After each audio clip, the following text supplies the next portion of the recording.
dood dheer baan ugu soo talagalay inaan halkan maanta ka soo jeediyo laakiin salaadiina way nagu soo dhowdahay ugu horeyn aan u mahad celiyo maxadka heritage oo mar walba u banbaxa uguna horeeya inuu ka hadlo arrimaha masiiriga ee saamayn taban iyo mid toganba ku leh dadka Soomaaliyeed meel walba joogaanba marka xigta waxaan rabaa inaan si buuxda ugu mahad celiyo aqoon-yahanadii Soomaaliyeed mas'uuliintii halkan fadhiyay ee Khadiija cusub leedaadihinaysay dooda ee run ahaantii si qoto dheer oo xeel dheer arrintaa uga hadlay afkaare kala duwan oo saameyno kala duwan yeelan karana la wadaagay dadka Soomaaliyeed iyo dawladda oo la rabo inay ficil geliso arrinta inta markaan kaga baxo aan ku bilaabo bal inaan dul istaagno heshiiskan kowdii bisha January sanadkan markuu curtay ay magaalada Addis Ababa ku galeen ra'iisul wasaaraha Itoobiya Abiy Ahmed iyo madaxweynaha maamulka Somaliland Muuse Biixi Cabdi heshiiskaasi wuxuu yahay waxaan u maleynayaa inaynu ka dheregsanahay hadda waa heshiis awalan jabinaya dastuurka qaranka Soomaaliyeed waa heshiis ka hor imanaya burinaya jabinaya shuruucda caalamka u yaala international law waxaan la yiraahdo ama customary international law ka dhigaalka ee qoran Charter of the United Nations ku qoran iyo kuwa caadada ah ee soo jireenka ah ee laga dhaxlay habdhaqanka ay dawladuhu u dhaqmaan falkan uu ku kacay Abiy Ahmed iyo dawladdiisu wuxuu ka hor imanayaa intaas oo shuruuc ah sida aynu ogsoonnahay adduun weynahan aynu ku noolnahay xilliyada qaar ummadaha loo kala bixi jiray mabaadii kala aaminsan qolooyin iyo qoomiyado oo la isku duuli jiray oo la ismuquunin jiray taariikhda durugsan ayaa inoo sheegaysa iyo tadhowba laakiin inta laga bilaabo kulan weynihii Westphalia ka dhacay ee naftarkiisu aan xalaal badan ku dhisnayn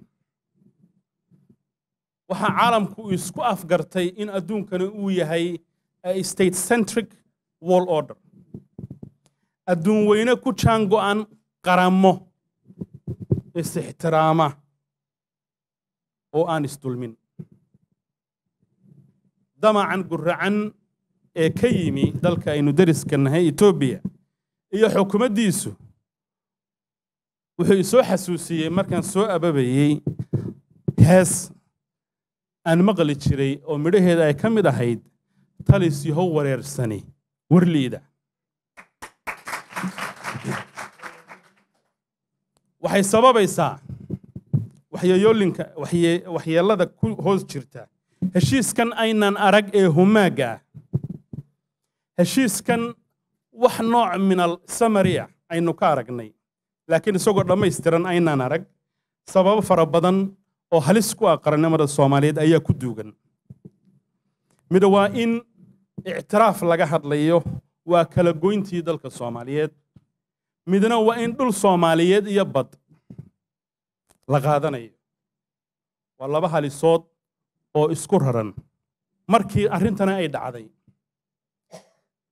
annagoo madaxweynaha qaranka Soomaaliyeed la fadhina oo aanu ka koobannahay dhammaan xildhibaanada ka soo jeeda ee Somaliland oo 4 saacadood uu nala fadhiyay oo uu nagala hadlayay waanwaanta iyo rajada iyo suurtagalnimada in dib loo soo mataqaanaa looga maradhaliyo wadahadalladii Somaliland lagula jiray markuu shirki noo dhamaaday aanu guryihii aadnay baaba dhambaalkani noo soo dhacay qoraal yar oo markaa maalinkii labaad dhammaadkeedii markii aanu golihii wasiirada fadhiisanay madaxweynihii uu qudubadeeyay labadii gole ee baarlamaanka ay go'aan soo saareen habeenkiina aanu ku soo idlaynay kulan online aanu ku galnay oo xataa madaxweynaha koonfur galbeed oo xaramka isagoo jooga oo ihraaman uu nala soo galay aanu ku soo dhamaynay go'aankaasi inuu yahay waxba kama jiraan intaasoo go'aan markaanu qaadanay ayaan habeenkii qoraal yar ku qoray barta Facebook waxaan ku bilaabay kelmad la yiraahdo dhacdo waliba waayaheeda leh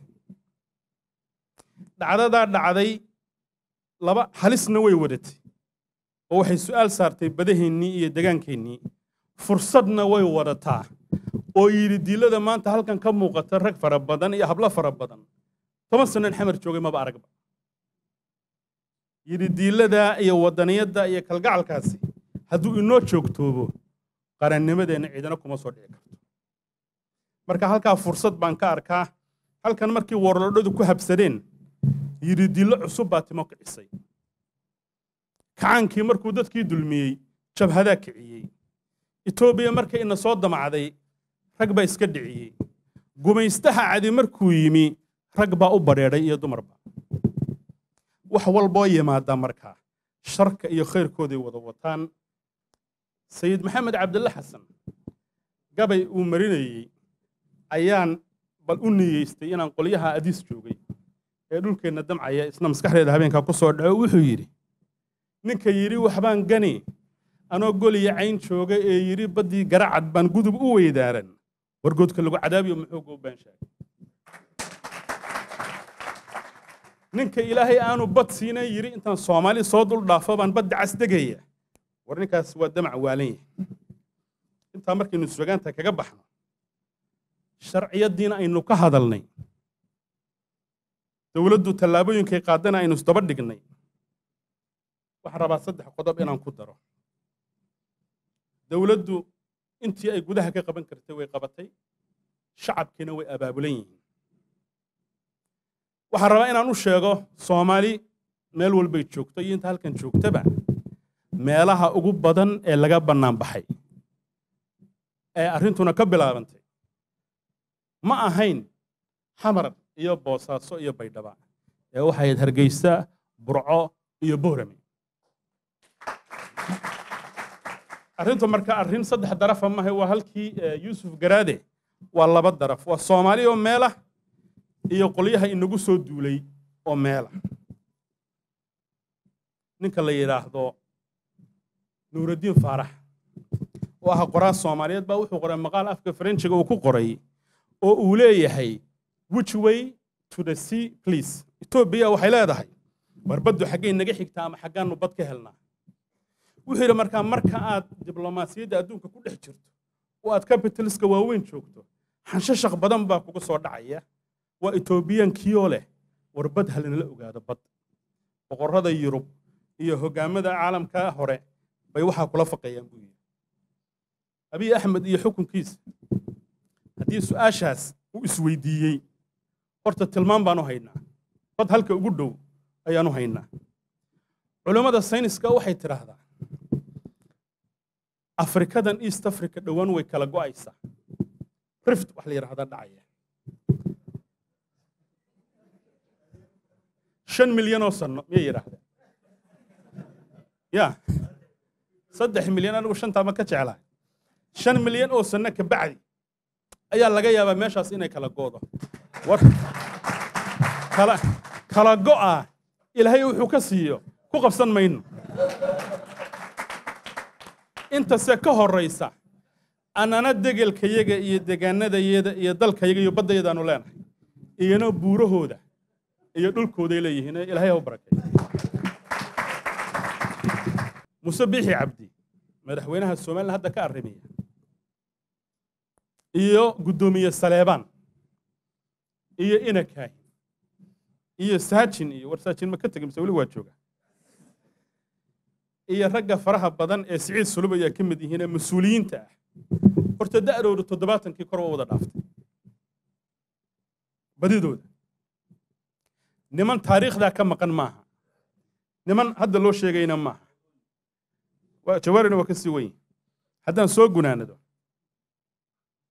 nimankaas taariikhihii horena waanu wadaagnaa ama gumaystaha cad ha la iska dhiciyo ama ka madow gobonnimadii iyo qaran dhiskina waanu wadaagnaa tabashadii koonfur ka timi iyo isaseegii dhacayna waanu wadaagnaa laakiin waxaanu isku ogeyn war wax Soomaali khilaafkeeda ka dhaxeeya ha ahaado halkan ha lagu xalliye oo wada xaajoodyada iyo xalku ha ka yimaadeen horta xuduudaha in la dhaafo oo bartamaha Oromiya la isku soo caanashubo ama xuduudaha in qolo kale soo dhaafto badeena degto marnaba isku maanaan ogeyn go'aankana uma gaadhi karaan ummadda waxaan halkan rabaa inaan kala hadlo qoliyaha halka ka arrimiya iyo waxgaradka reer Somaliland meel walba ay joogaan heshiiskaas dantoodu kuma jirto danta degaankoodu kuma jirto danta Soomaaliyeed kuma jirto danta mandaqadu kuma jirto horta heshiiskaas haddii la dhaliilayo dhaliil idinka idin socota maaha waa dhaliil uu leeyahay idin kale idin leeyahay anagana noo leeyahay garnaqsiga waxaan ku soo gunaanadeeyaa war wax walba oo qarannimadii inaga burburtay iyo taariikhdii dambe khaldamay in la saxo annagaaba halkan u taagano 10 sano aanu nimanka reer koonfureed la joognayo aanu lahayn war boqolkiiba 60 ama 50 ma ogoshiin powerka si loo saxo qaladkii dhacay halkii in